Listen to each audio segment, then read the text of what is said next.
Oh my God. Bakit? Ay, si Ten. Oh my God. Ay.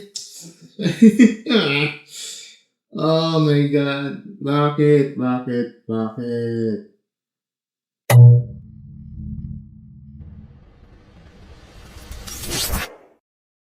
Hello mga stories! Welcome back sa isa na naman content sa Reddit content dito sa ating channel Mark Stories. Ako pala si Martin, no? Okay, so for today's dito, no, bago tayo pumasok sa ating topic ngayon, no, medyo heads up muna, okay? Heads up muna tayo. Medyo malakas ang dadalhin natin itong story na to, no? At may kilalaman dito sa mga viral na video na sampal na masipa, ganyan, at medyo, hindi ko pwedeng sabihin to, no? Medyo, alam mo yan, parang, basta may mga ganung physical na aspeto, no?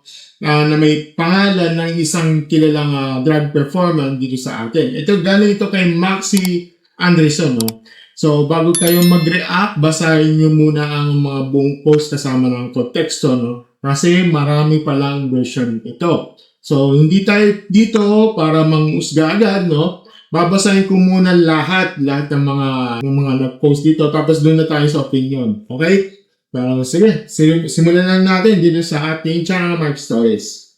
So, ngayon mga stories, ito ang original na post nito ay kumakalit ito sa Reddit. Hindi lang sa Reddit, pati na rin sa X, yung dating Twitter. Okay? So, ngayon, ito sabi mo mula isang post sa anong touch mo, no? Ayon sa nag-post, no, may video kung saan tatlo ang kasangkot. Na may sasakyan, yung parang van, no? At saka yung video na nakita may parang tatlong tao. Okay? So, yung parang ginaganon, tapos pagbalik tayo dyan, tapos may parang si Nanji, parang nag-Sanji lang, okay? Sa One Piece. Kung anong ginawa ni Sanji, yun. Okay? So, yan mga stories, no? Ayon sa caption, no? Na may-ari ng original video na to, no? Kasara raw ito sa kanyang partner ng isang transgender na kaibigan. No? Kagagaling lang sa isang gimmick. Nagpara sila para kumain, bigla raw na dumating si Maxi at mga kasama niya. Tumatawa lang daw sila ng sariling biruan, pero akala ni Maxi na siya ay pinagtatawanan. So, doon na raw nagsimula ang gulo, di ba? Gulo. Nilapitan niya ng transfer niya, itinulat na malakas hanggang sumagi yung ulo nito sa poste. Oh my goodness. So, wala raw kasalanan ng biktima, hindi rin raw kilala si Maxi at nagulat na lang siya sa biglaing sena. So, sinabi pa ng post na nagsamparan sila ng reklamo sa barangay, pero hindi si Maxi yung dumating yung sa hearing. Ang nanay niya ang pumuna sa humingi ng pangunahin sa kanyang lugar, no? May isa pang version na nakwento ito lumabas sa Chika PH, no? Na mula sa ibang user. Ayon dito na nagsimula raw ang gulo pagkatapos sa isang show ni Miss Maxi. Ito, abang ipipicture siya sa mga fans, no? May isang lasing na trans fan at sobrang excited, no? Sobrang excited. At sa pagmamadali, hila daw niya yung wig, yung ni Maxi, no? At naka-glue pa rin, yung ulo. Diba? Kaya sobrang sakit. Kaya napapasin kasi kapag ginala, sakit talaga. Okay? Wala akong book sorry. So, yan. At sa madali niya sa pagmadali niya na talaga sakit talaga. Umalis na sana sila, no? Pero bumalik pa raw si Maxi dahil galit na galit pa rin siya. Sa pagbalik niya at nilapitan niya ang ibang trans gay na tao, no? Na hindi pala ang dahilan ng insidente. Dumating lang siya para humingi ng pasensya sa ngalan ng kaibigan. Pero akala nila ito ay nagpaligaw. Pero ito raw ang si Nanji, tapos sinaktan sa loob ng van. Hanggang sa may isang grupo na napansing mali pala yung tao na pinakawalan na lang, diba? Ayon sa account na ito, no?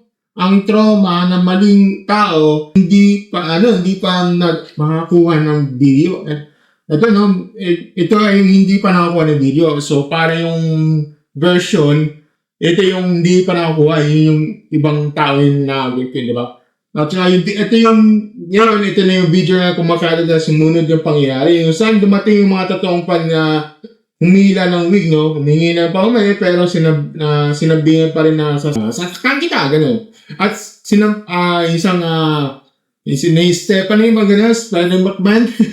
At talaga si Nanji dyan, no? Talaga yung mga grupo ni Maxi. Okay, may karagdagang kwento na lumalabas na At saka bago lahat, di ko pwedeng pakita yung video. Okay, hindi ko pwedeng pakita yung video kasi basic community guidelines kasi alam mo na, bawal ang violence. Baka ma-take down yung aking channel. Sorry, di ba? So, ngayon, may karagdagang kwento na mga lumalabas sa Drug Day Philippines na itong sa Reddit, no? Mula sa screenshot ng Twitter. Ito. Okay? Nagsabi na may kasaysayan raw si Maxi na ganitong asa ng kapwa trans. Kasama ng isang dati raw sa insidente ng nabalita rin kung saan dinuraan niya yung paa ng isang trans na muntik pa nasaktan. Diba? At sa huli, may video na si Maxi kung saan siya na mismong nagsalita tungkol sa issue. Sinabi niya na 3 taon na raw ang nangyari at nagkaroon pa raw sila ng ayusan noon, pero kinilala niya na mali siya, na hindi dapat siya gumanti ng karahasan kahit anong dahilan at humingi siya ng paumanhin sa lahat, particular sa kanyang fanbase. At sinabi niya ayaw na niyang maulit ang ganitong asal. So, ito yung kanyang video para dito. Okay, ito. Ako, nag-sorry na ako. And nag-sorry na rin sila and nakapagpatawaran na kami sa isa't isa and we move on. Sana lang 3 years ago mas na-handle ko yung sitwasyon ng mas matalino, na mas kalmado. Sana mas napalawa ko pa yung utak ko. Hindi kasi tama talaga na manakit.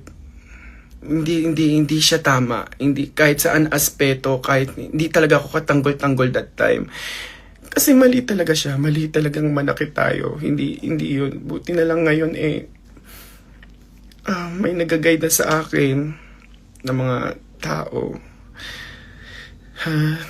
Ayoko nang maulit yun. Tinatry ko naman magbago. After that incident, ang dami kong natutunan, ang dami ko din napag-aralan, hanggang ngayon pinapangaralan pa rin ako.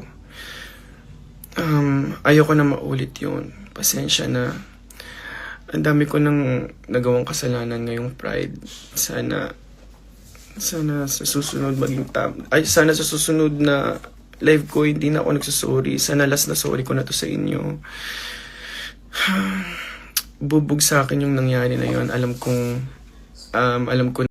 So, yan yung buong context niya, mga stories. So, marami talagang version mo. At kaya tara, pag-usapan natin ngayon. Okay, una sa lahat, kahit anong version pa nito ang pagbabasayan mo, may common denominator talaga. May taong nasasaktan ng physical at isang version, mali pa ang tao. Yan lang dapat na sapat para sabihin mali ito. Walang pero nakasunod dito. Pero gusto ko lang dalhin kayo dito sa ilang photo dito, Una, sobrang importante ang context bago tayo manghusga ng isang panig. Kung titignan mo ang clip na kumakalat, sa Stephanie dito, Stephanie doon, diba? Yung para Stephanie McMahon doon, Stephanie McMahon doon. Parang malinaw na biktima versus B-word. Okay? Ang istorya. Pero, pag binasa mo ng buong account nito, mas komplikado pala.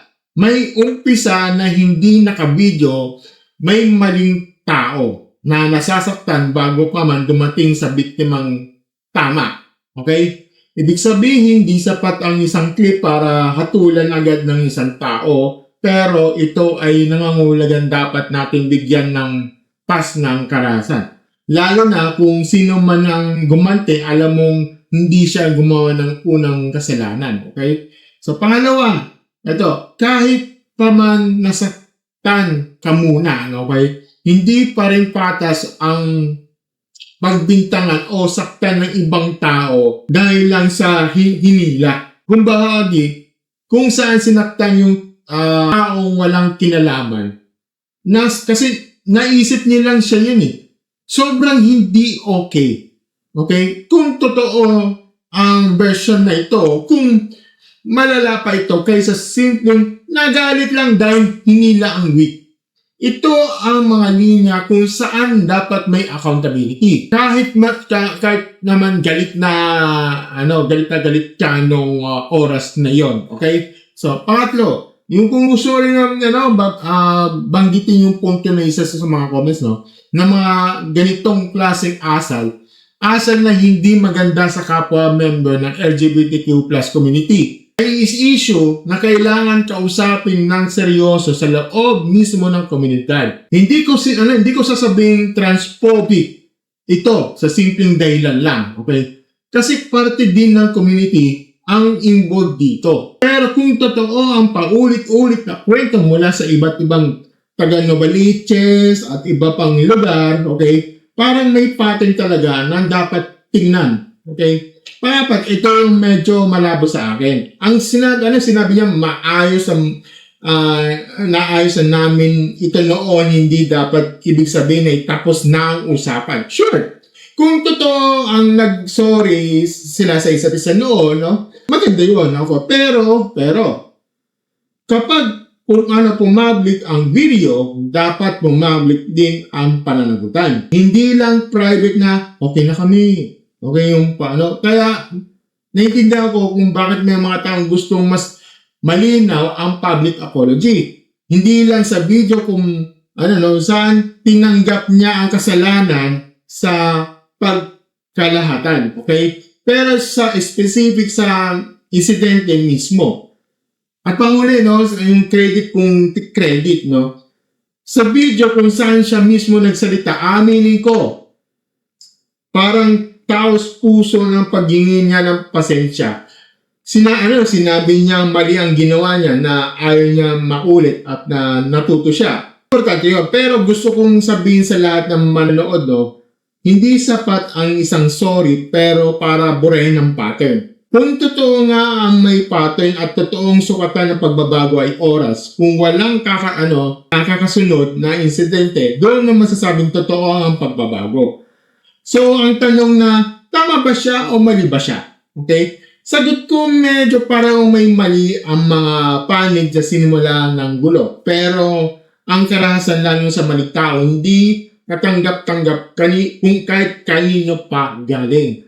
So, ngayon, basahin natin yung mga comment sections na dito, no? At ilang marami sa mga posts. So, ito, sabi niya dito, sabi ni, I understand that Maxi tried during that time, pero di tama yung ibalik yung violence. Swami vibes at pananakit nila. Dapat di na gumanti. Need talaga i-protect image na mag-set ng sample para sa LGBT community. Yes.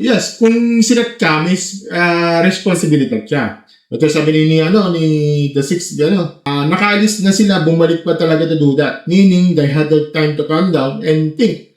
Hindi pa ba, parang medyo nahinsmasan ka ulit doon eh. Nakakasalit ako ng innocent ito, but no, there's still what these shits did. Ito talaga ang pinaka-red flag dito, no? Yung oras na lumipas, pero pinili pa rin maging violent, di ba? Ito yung, sabi niya dito, tungkol sa malalim ng problema, no? To be fair, I think it's rampant in the LGBT community. There's more discrimination happening within this community between each other. They're like mean girls on steroids. There's sneakiness and microaggression. Well, sakit ang katotohanan, di ba? Sila mismo na nagbababaan minsan ng imbis na protektahan. Okay, so mga stories ang ko dito, no? Gusto ko lang kung iwan sa inyo, no?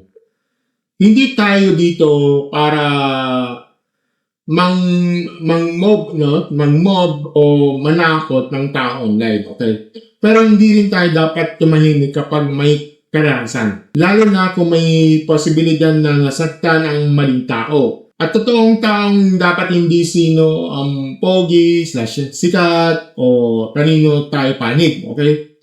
Ang tanong kasi ay, paano natin ito gagawing leksyon para sa lahat? Kasama ang mga public figures, okay? na walang dahilan ang karahasan. Kung totoo ang public apology ni Maxi dito, no? Sana totoo talaga ang pagbabago. Okay? At kung mayroon man dapat pang gawin, no? Sampahan ng kaso, public clarification na specific na insidente. Sana mangyari ninyo ng mga dignidad, hindi yung witch hunt, no? Hindi yung witch hunt. Sa ating mga manonood, no? Tandaan, dahil mas marami tayo nakikita online, mas dapat tayo maging mapanuri. Okay? Basahin ang buong konteksto bago judge. Okay? Pero kung malinaw na karahasan, panindigan natin na hindi okay. So, ayan ang topic natin for today's video, no, mga stories. Kung mga opinion kayo, gusto kong marinig, no, i-comment nyo na sa baba kung isang version ko ay naniniwala o paano dapat asikusuhin ng mga ganitong issue. So, gusto yung mga ganitong usapin nyo alay ng mga ganitong interesado mo, no? Don't forget to like, share, subscribe sa ating channel, and click the notification button sa ating baba. As always, mga stars, thank you, and have a good night, mga stars. Bye!